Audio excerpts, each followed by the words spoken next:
I don't have any controls. Okay. So I'll go a little bit closer. Is that still too dark, you think? It's really dark. Yeah. Feels like it has changed. The light, it was darker inside. I think it's the lighting. Yeah. Now it's Do you want getting. to turn on a light? Is there a light out here? I think it's fine. I don't see your little face so well. How do you turn? Where's the switch? Oh, it's inside. Okay. Probably to your left. Yeah, it doesn't make much. No, That's it. What are those little ones? Oh, you're gonna plug them in. Okay. That one. Okay. So it's just this one. All right. That's all we've got. Do Should we go outside? you want to try that? Yes. Okay. I mean, I just can't I really see think it's their probably faces. going to be seeing as you get closer. Right. No, it'll That makes change. it better. What does? Yeah. See the sun's right behind See. you. That's why. So will it get We can lighter? push it closer. What if we sat on that side? Can't sit on the other side. It's going to be too far away. Oh Yeah. yeah. I think if you're, You're closer. Okay. oh, that's good. Is Yeah, that that's good? better. Better. Yeah. Okay. I want to sit back, but I need my back. Okay, you may Oh. sit back. Yeah. All right. But I think it's important that you look at Betsy and not the camera. I don't want to look at that camera anyway. I wouldn't want to look either. You don't think it would be good to be outside? It would be lighter. I don't know. You want to It's- try it? It's up to not you. that. It's pretty shady right now. Okay. It's getting dark. Maybe we can lighten it somehow. Maybe we can. Yeah. Okay. We'll ask Chris. Maybe Chris can help us do some editing Okay, good. of the film. Okay, quality. great. So let me just make sure we are recording. Do you want them to say their names? I do. So Okay. introduce yourselves if you could. It's already started. It's recording now. Yeah. Yeah, that's okay. We're gonna edit it. So don't worry about it. Okay. So Hi. Look at me. Oh yes, I forgot. Hi. My name is Maria Fatima Pinto. I'm George Pinto. Okay. And you were married? Yes. We are married. It will be 50 years in September. September 6th. We're gonna have a big party. No. I don't know. It would be a good time to celebrate. Yes, yes. So I would like to know when you came to this country, how old you were. I was going to be 12 years old. We came here in 1967, February 11th, and my birthday was in March. We came to Stonington. We lived there with my aunt. It was 9 people: my father, my mother, and my seven children, including myself. So we all lived at 39 Cutler Street, which is right by the thrift store. And when we moved here, where the thrift store is, there used to be a Ford company. Yeah. So, and we went to school here too. So you went to the borough school? We went to the borough school Mhm. and then Mystic Middle and then the high school. And what was it like? Was it a hard transition? When you are a young child, when you're a kid, transitioning, I mean, you come to the United States and we have this big vision. Oh my God, it's like money grows on trees. That was, like we went from not having anything there to having a home, and then my father went to work and he was able to get a car. So I mean, was it hard to transition? We didn't speak any English, none of us. So we went to school and all we could say is yes and no, sing and no. But as kids, you pick up very quickly. So after a few months, we'd speak or get along. And So, were there many other Portuguese people in the same situation? like, You all coming and not knowing English, or oh yes, Stonington, the borough had a lot of Portuguese people. It was mostly Portuguese that lived there. Did your family know any other families before you came? The only person we knew was my aunt, and she lived here for many, many years. She worked at American Velvet. her and my uncle. So when my father came, he went to work at American Velvet. He already had a job there. And my mother went to work at Duck's Products. It's a little shop. The building is still there. Where the fun company is? That building right next to the fun company, right there on William Street and North Main. My mother worked there for a few years. They used to make gutters. Remember the olden days when you had the stockings? We didn't have the full pantyhose. You had the stockings, and then you had these panties that had garters. Yep. You hooked them on, right? Yes, Yeah. yes. And when did you come? 1973. And you were how old? I was 17. And did you come alone? No, I came with my mom and dad and a brother and two sisters. But had you graduated from high school at that point? I did in Brazil. We can't graduate there early at 16. And then we went to England. We lived in London for 17 months. And I was working there for the Portuguese government, making passports in the Portuguese consul. Didn't learn any in English because everybody speaks Portuguese there. So we had my father's side of the family, brothers and sisters living over there. And then my mom had her sister and mother over here in the United States. So my mom never liked England. So they decided to come over here and got here in April 1973. And I turned 18 in July 11 of that year. And I went to work at Hubble right here in Route 1. They used to call it O'Callum's. Right. It was owned by Hubble. And I worked there for 25 years. Even up till now? No. Oh. Then when they closed the building, they moved the factory to Puerto Rico and Singapore, whatever. And so I decided to go on my own. And I had my own little company as a landscaper. Myself, my nephews, my brother was helping out. And that's what I've been doing up until not too long ago. But you were working at Hubble at night. Sorry? You were working at Hubble at night. Well, when they closed down, they rent a space for the inside sales right here in Mystic,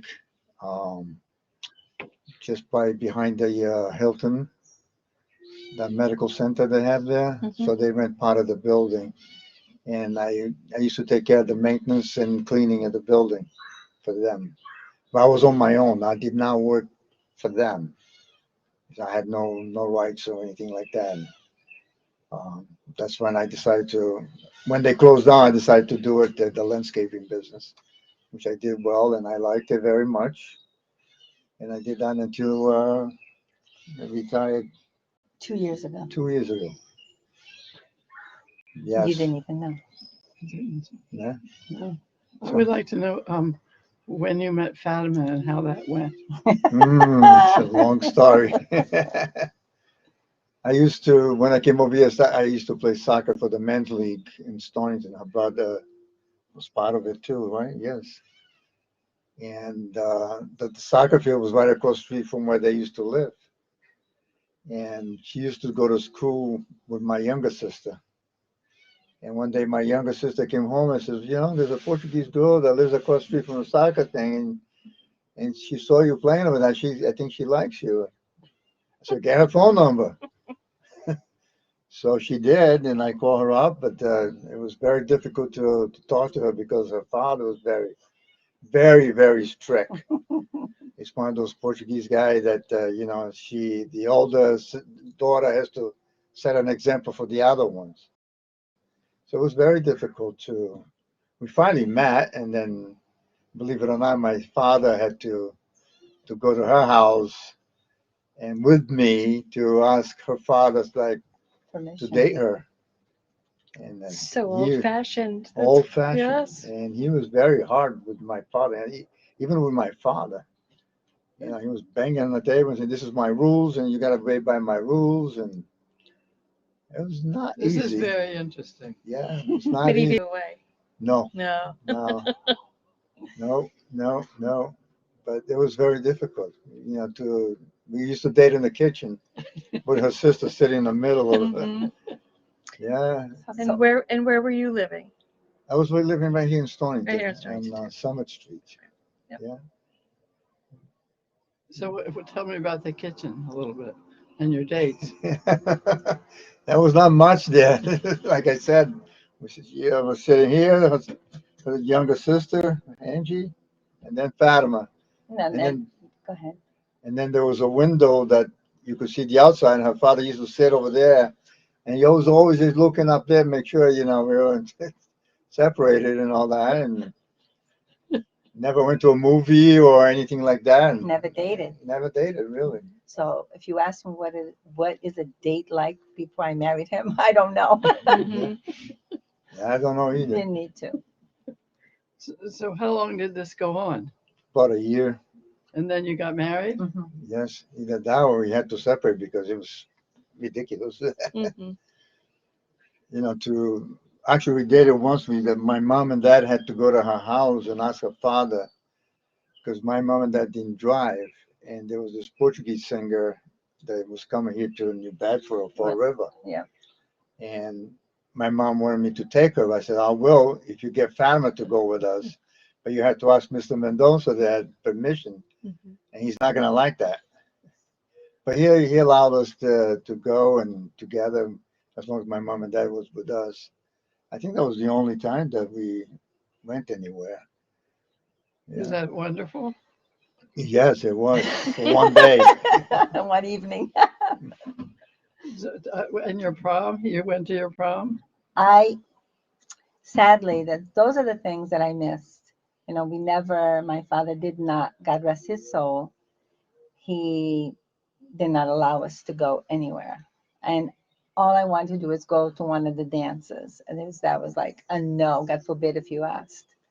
So none of us, I don't think any of my sisters did either.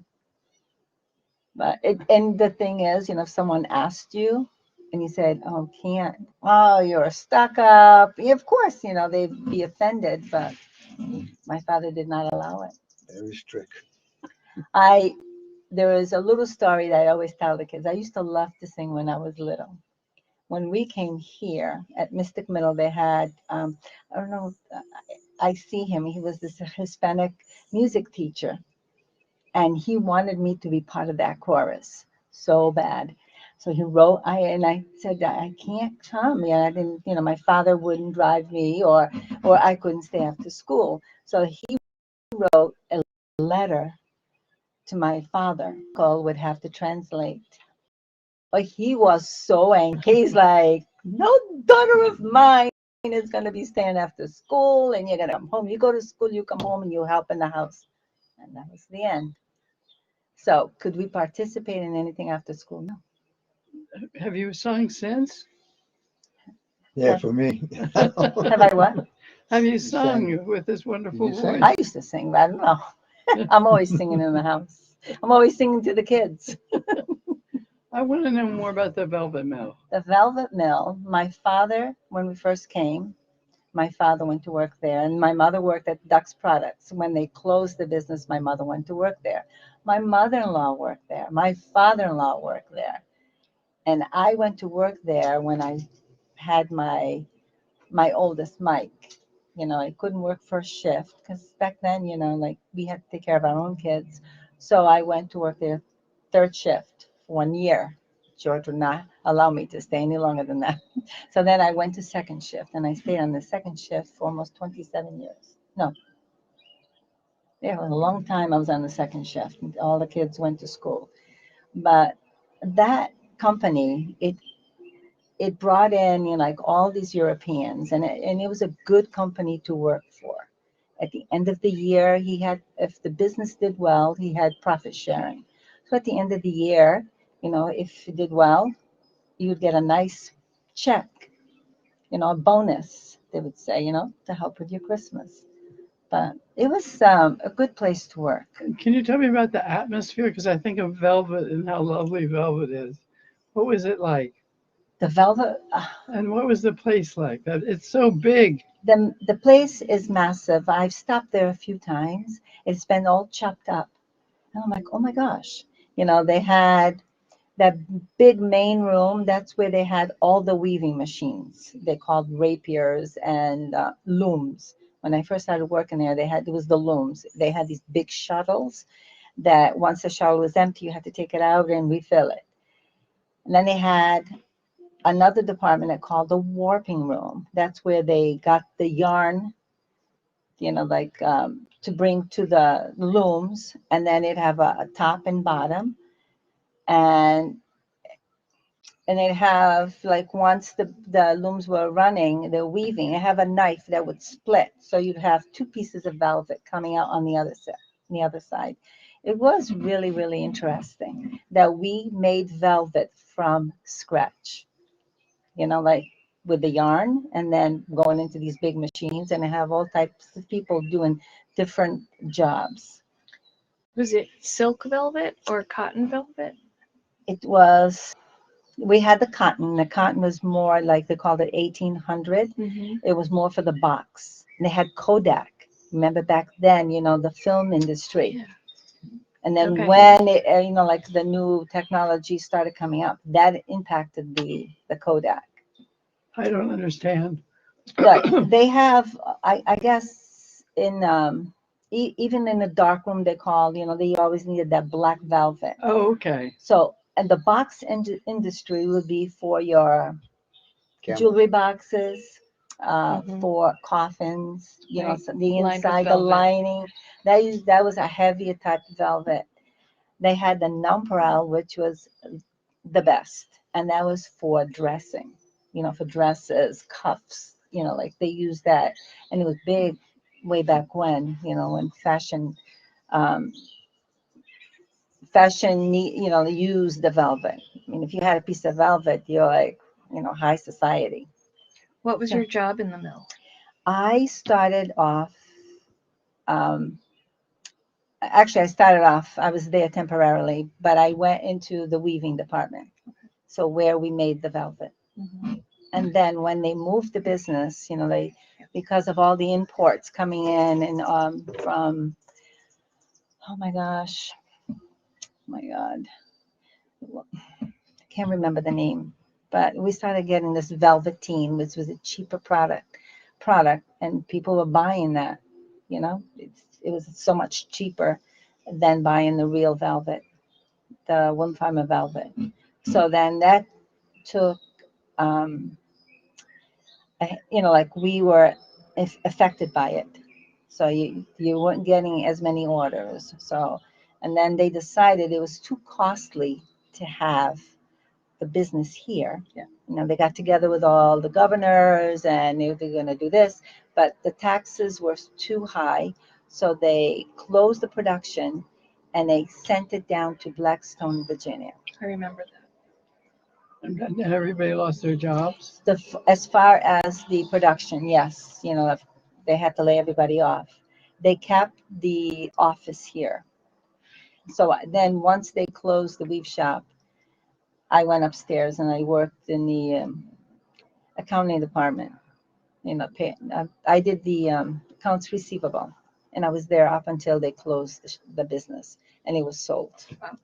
Did they make the coffins there or the cups No, or anything just the velvet. like? Okay. That's what they call the box industry. It could be used for jewelry boxes or coffins, or it was a heavier type velvet. So they had a variety of velvets, but the nonpareil was the best. I have a piece of it in my attic. Let's bring it down and see. Maybe we'll put it in We this had to piece. keep something, a Yeah. little piece, Souvenir. Yes. but the velvet was beautiful. Was there much camaraderie among the people working there? No, because they were mostly European people, and everyone would try to. I mean, there's always when you have groups of people, there's always a little friction, but everyone there would help each other. especially people that didn't speak English. My mother didn't speak English. She went to work there. My father didn't speak English. My mother-in-law, my father-in-law, and they all got along. And everybody, because 90% of the people spoke either English or Italian. The Italians and Portuguese. Is that the only kinds of people that were there? Yeah. Well, I mean, through the years, I mean, obviously they had American people working there too, but the vast majority were the Europeans that did the weaving, the folding, the inspection. It was a big process. So were there more Portuguese than Italians? I don't know. I think they were more, I don't know. I think they were pretty pretty even. And a lot of them were Marias. So when you said a Maria, everybody looked. Did your parents ever learn English? My father did. Okay. And my mother did. They could, like if you spoke to them, Yeah. probably my father could, carry a conversation. Mhm. And my mother could too.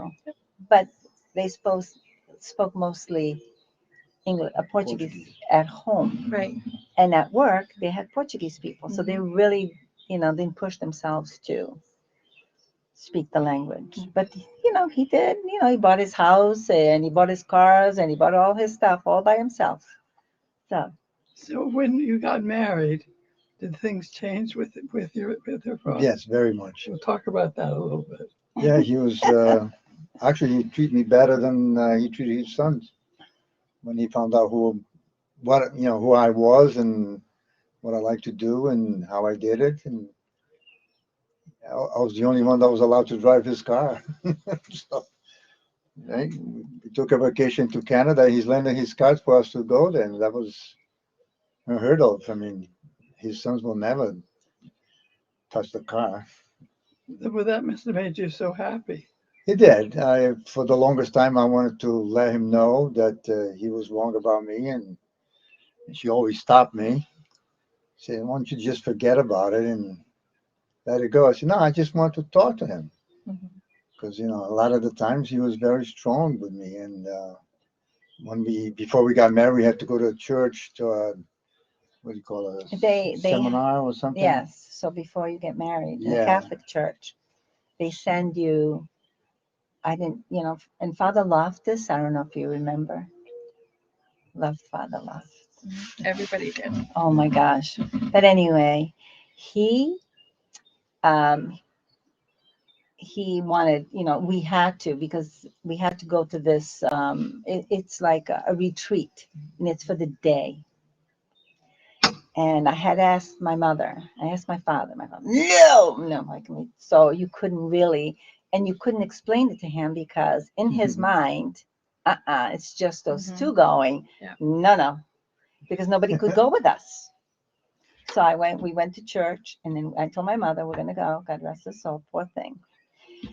And the whole time we're there, I'm nervous because I don't know how, my father is going to be missing me because I'm not there.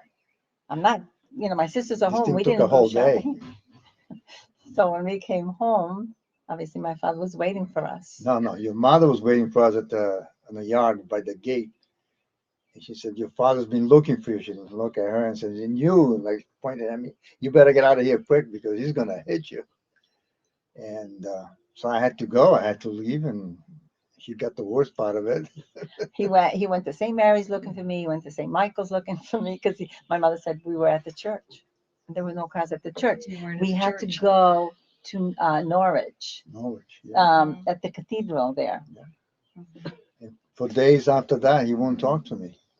And I would go in the kitchen. And He we were walk getting right married out. Mm-hmm. in 2 Right. months. Yes.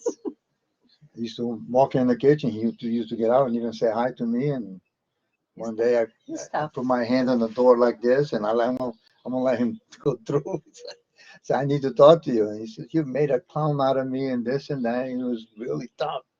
Wow. I said, "No, I didn't. You can go talk to the priest, and he will tell you where we were, and that's the truth. I mean, we didn't lie to you." But then he let it go, and after that we start talking again. But until the day that we got engaged, I couldn't even kiss her, and it was like, I had to ask permission. Were your sisters treated the same way? No, Well, Oh. No, you have to keep in mind that he came here with 7 kids, Mhm. you know, and that's a lot of children. My brother Joe is the oldest, and my brother George, and then there's me, and then there's, but I was the oldest girl. So I had to set an example, Mhm. you know, like for all of them. So, you know, this was not his country, and he just felt that he needed to keep us in the house. but even in Portugal, he would have been the same. You think so? Oh, I was going to definitely. ask you that question. We know the Portuguese people are they old fashioned, the old fashioned. They all treat their Yeah. kids the same way. Not anymore, but Not anymore. So it was I'm, about sex. It was really about sex that he was afraid of. I don't know what he was afraid of. Don't you think? probably I don't know. We never Get her crossed that. pregnant before the wedding. But after we got married, her younger sister started dating this guy that he owns a insurance company right now, but was partner with his cousin or something. But they went to Hawaii before they got married. Angie and Gary. Yes, they did. And Gilda was dating this guy that they got divorced after they got married. They got divorced, but they used to go everywhere. He was the only one that had to set the example. What kind of example is that? Even her brother, the oldest brother, he used to get hit too because he had to set an example. Well, we used to when we had dinner. My father would sit at the head of the table, and we all sit at the table at the same time, especially on the Sunday. And my brother loved sports, baseball, and he went to Boston with his friends to see a baseball game. And my father, God rest his soul, he sat there and he could not eat his food because where's Joe? Where's Joe? Where's Joe? When my brother walked in the door, my father was working third shift, and he couldn't go to sleep. My brother walked in the door. My father got up. Boo, boo, where have you been? You're supposed to be here. It's Sunday. All of us sit at the table. I didn't say you could go, and all Very, of very us would strict. run up to the attic. The house on North Main Street, the one that was just sold a few years ago. And I think Stonington bought it. Yes. The Yeah. house, we'd run up the Okay. attic. Yeah. And we'd be like, oh, we don't like him. That's so mean. But because we're all kids. Did he hit you much? My father, Broke her nose. one time. And what had you done? I actually, you want to no, there was this Portuguese guy that wanted to date me.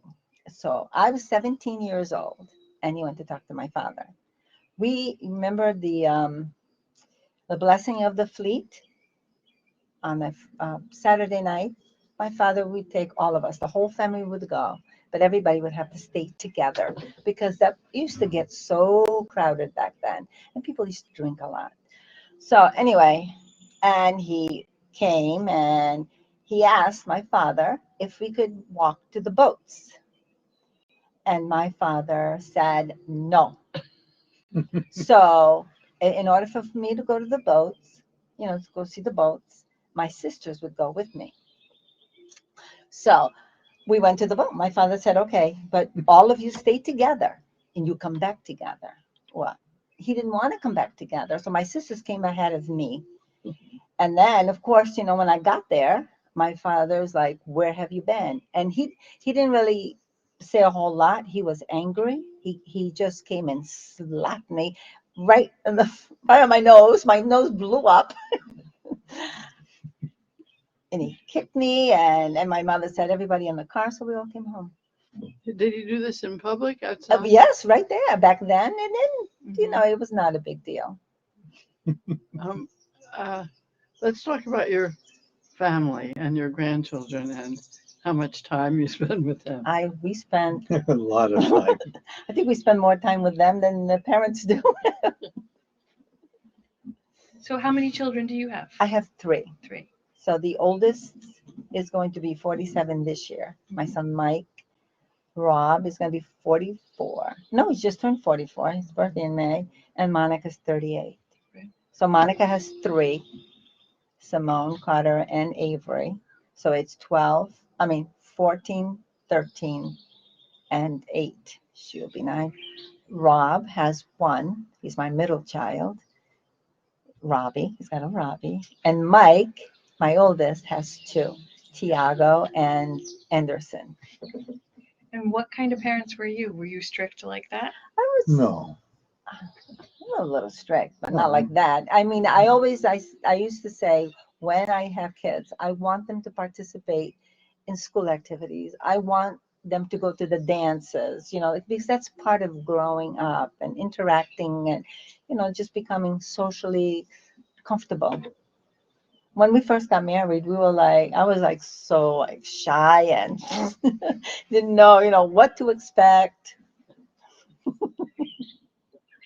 So you spend a lot of time with your grandchildren. Yes. So We Okay. we babysit. you do. But you talk about what you do with them and how athletic they are and how often you go. Oh yeah, the traveling part, like where they their sports. Well, Simone, the oldest one, she plays soccer. She's really good at it. So she plays in this premier team. It's up in Glastonbury, and they practice in Portland, Connecticut. And we go up there for practice 3 times a week. It's an hour to get there. So I take turns with my daughter to help her out. Drive once or twice a week. And then my daughter drives the other day. And now we have a friend of ours that her daughter plays there. She's from Pawcatuck too, and she takes turns with. Yeah. So each one of us take it at least one day. But I had these procedures done on my back that I have electrodes on my back, on my spine, and I can't be sitting down for a long period of time. So I've been avoiding that. And Carter, the brother, he plays basketball and he's really good at it, and he travels a lot. So we go to all these games on Saturday and Sundays. We're on the road. We leave 8 o'clock in the morning, don't come back until 5, 6 o'clock at night with Carter and then Simone. And now Avery's playing soccer too at 8 years old. It's crazy. Yeah. And your son-in-law? Jay. What about him?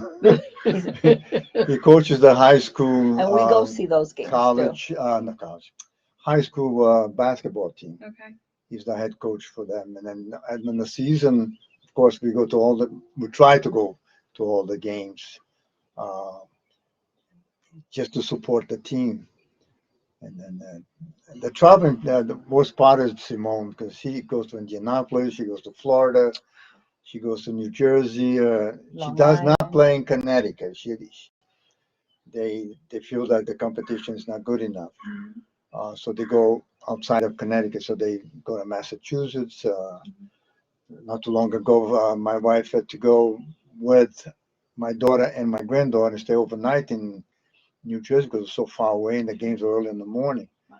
And because I couldn't go because of my problem, and my son-in-law had to take care of the other 2, so the girls had a weekend, a nice weekend, I think. I think Avery came with us. Yeah, she did. I'm Yeah, sorry. Avery Yeah, always but, comes. yeah. We went to Long Island. Carter didn't go, Right. so that's why my son-in-law had to stay behind and myself. But So I had a night off myself. we went to Long Island, so I had never been in a ferry, so we had to take the ferry. So there it is, a little trip. It's wonderful. So Bobby plays soccer too now. My middle son's son, and he just went for a tryout in the Premier Club, and he made the team, of course. And now it's going to be another one that we're going to have to do a lot of traveling. But he's more, I would say, What do you want to say? he's more dedicated as far as like to do his things certain ways. Not dedicated, but how would I say? He's got, He's got his different ways of doing things and stuff like that. But where Carter and Simone are more like we are. It's like that. I don't know how to explain that. I'm trying to say something, but I would say in Portuguese, but you won't understand anyway. So say it. What is it? no, I can translate it. but no, it's okay. Do you still speak Portuguese? Yes. You do. Yeah. Okay. What are they? My oldest son, when he first started school, we spoke to him in Portuguese only when he Mhm. was growing up at it.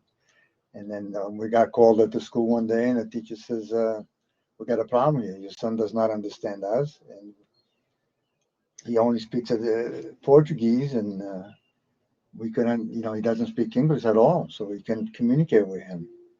So from that day on, we started speaking to him in English, and they learned like Yeah. within 3 months he was Yeah. Kids pick up things very very quickly. quickly. It's like I was saying before, like when we came, it didn't take us long to pick language or know what everyone was trying to, like Mm-hmm. we could actually communicate.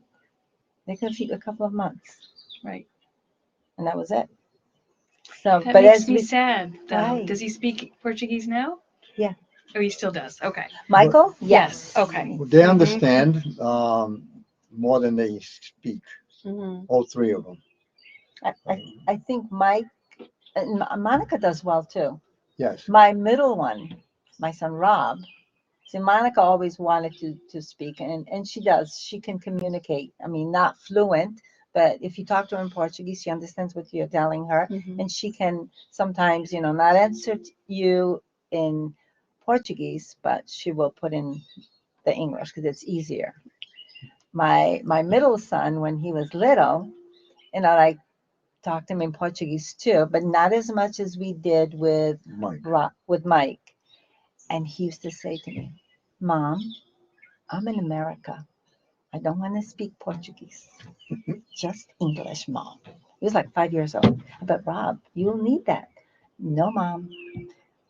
But he struggles. He's the one that struggles the most Yeah, with but the he's language. doing well. He does good though. Because But on his job, he works in Massachusetts and mainly, and he does safety inspection. Okay. His father-in-law owns a company. Mm-hmm. They do inspections before OSHA comes in. Okay. And so he goes to these places where there are a lot of Brazilians and Mhm. Portuguese people. They don't speak English. Yeah. So he has to talk to them about certain things that about the Mhm. safety of it and all that. So he's learning quite a bit. Yeah, that's a valuable skill. Yeah. Yeah. But they like Mike when he graduated from college. He went to Brazil for a month Okay. because I have. I come from Brazil, by the Mhm. way. Yes. I have cousins over there and uncles, and he wanted to Mhm. go over there. So did Rob. He spent about a month there too. not a mom. Yeah, pretty close. Monica's the only one that went for 2 weeks. Everything, when they graduated from college, they all Mhm. took turns and they went to Brazil for a while.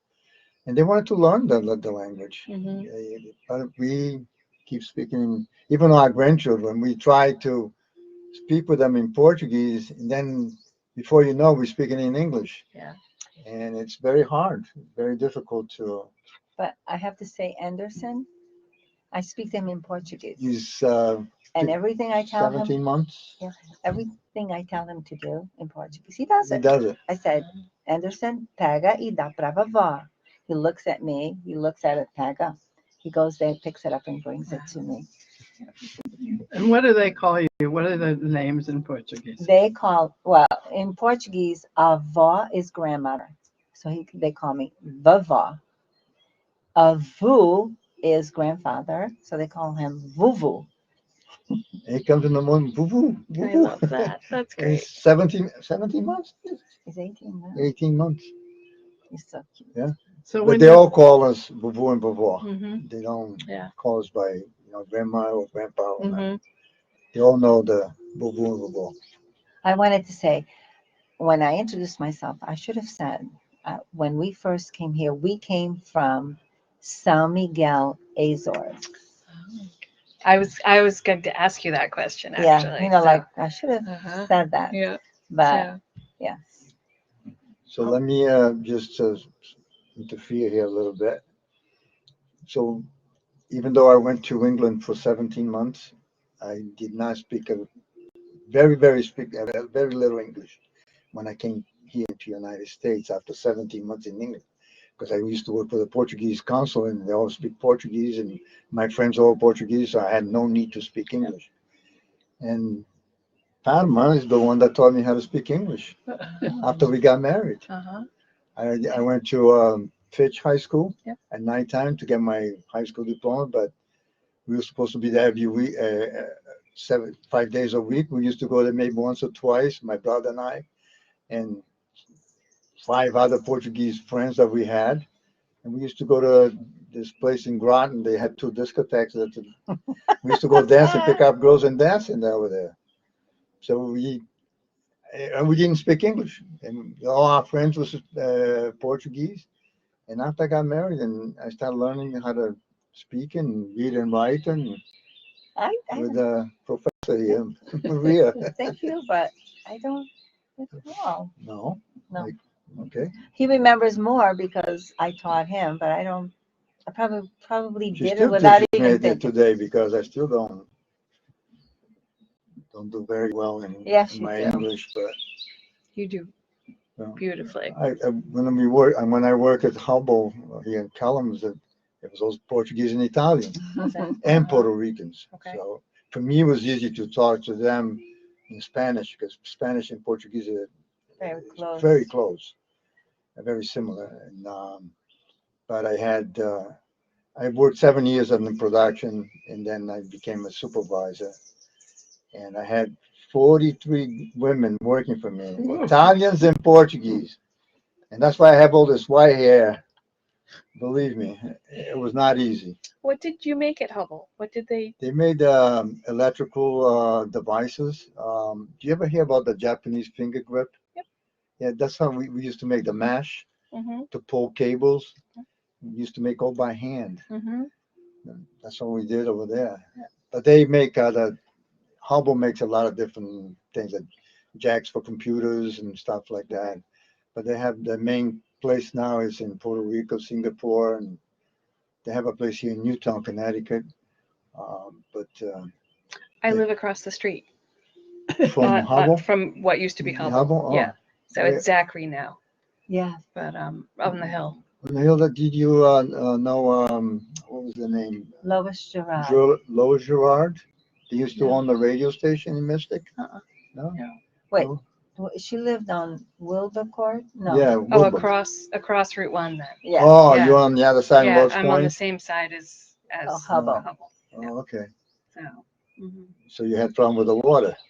No, I'm up the hill. Oh, How about that though? yes. Yeah.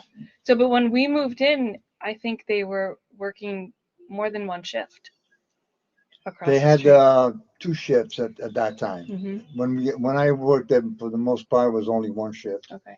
and that's why Fatima had to work. I call her Fatima. That's a Maria Fatima. Hmm. Again, if I say Maria, then Everyone turns. it's like that when I used to call Maria that with 43 Portuguese, and everybody look at me like, which one Maria, I'm talking about. But that's why she had to work different shifts so we could take care of our kids. Hmm. So because I only, for my job, there was only 1 shift. So I had to work, I had no choice to work first shift, and then she had to work second or third. Hmm. But third was the worst because, I broke, my son broke his collarbone that fell off the bed because my oldest one, um, because now again, I was babysitting, I fell asleep and that's a nighttime, so it's hard. Where did you live when you were first married? We lived on Bradley, right across the street from American Velvet. American Velvet. And then from there, we moved to Oak Street. Right off North Main Street. I know the neighborhood well. I grew up Yes. there too. You did? Yeah. So there was a guy named Jack Simão. We lived in his house. Okay. Portuguese guy. Portuguese guy.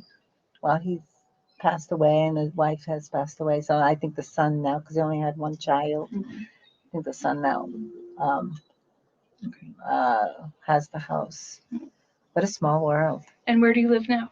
We live in Pawcatuck. Yep. We've been there.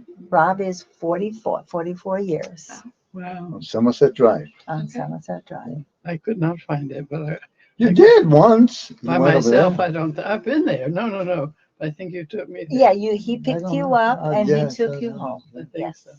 so. Did your dad, when your dad got really old, you want to talk about his waving to people? He used to, he used to stand out there and wave, and he used to call everybody his friends, and he used to say all the time that he, if he wasn't there, that his friends would miss him. And there were people that would walk by, drive by, stay, say hello to him, and he loved that. This is after he had retired.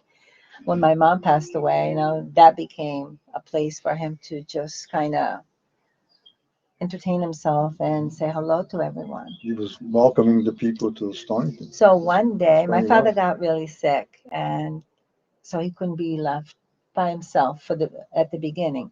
So we all took turns. And I used to say, Dad, you can't stand out there all the time. They're gonna think you have nothing to do or you're all. He says, no, Fatima. They're my friends. They wave to me and they talk to me and they, would stop by the fence right on the corner. One day I'm sitting out there with him, and truly enough, he's sitting there with me, and hey, Mr. Mendoza, hey! And he looked at me, and I got goosebumps, and he said, I told you. He used to call me Fatina. I told you, Fatima, they're my friends. I said, Dad, they are your friends. So I never said anything else to him. I let him stay there and do his thing. I remember him. I remember him. Oh, that's beautiful. That's That beautiful. is. Yep. Really lovely. And sort of at odds with the first story you told about Yeah, him, yes. about how strict he is. But no, he That's beautiful. just wanted to protect you. Yes. Yeah, that's what, again, came here with 7 kids, and this was not his country. He wanted to give us a better life, in which he did. He went to school. When he was growing up, my grandfather had a farm. And at 5 years old, they would send him to the land to help. And apparently my grandfather was very mean. So my aunt, the one that brought us here, brought him into the city, and he stayed with her. So, and he never went to school. He did not read or write, but he knew his numbers, and he could add without being taught. It's incredible. But the reading part of it, he didn't do. And he would always ask, if he went to buy his cars, he went by himself. And people, like the English, like trying to communicate with people, he would do it alone. So that's incredible. I think about that and how they saved. We had nothing. Everything that we wore were all hand-me-downs. We had Mrs. Mello, God rest his soul. She had grandchildren. When we moved here, she brought all her grandchildren clothes. We were so happy. Like, oh my God, look at all these clothes. That's wonderful. So then you appreciate the little things in life. Mhm. And so And when you came here, was there prejudice against Portuguese people? Did you ever have any trouble? I never did. I don't know. I never noticed it. Like when you're kids, you don't even think about that. I never noticed it. Maybe there was. I don't know. No. I cannot say that I experienced it because I did not. Now, if you ask my brother Joe, he's the older one, maybe he did. I don't know.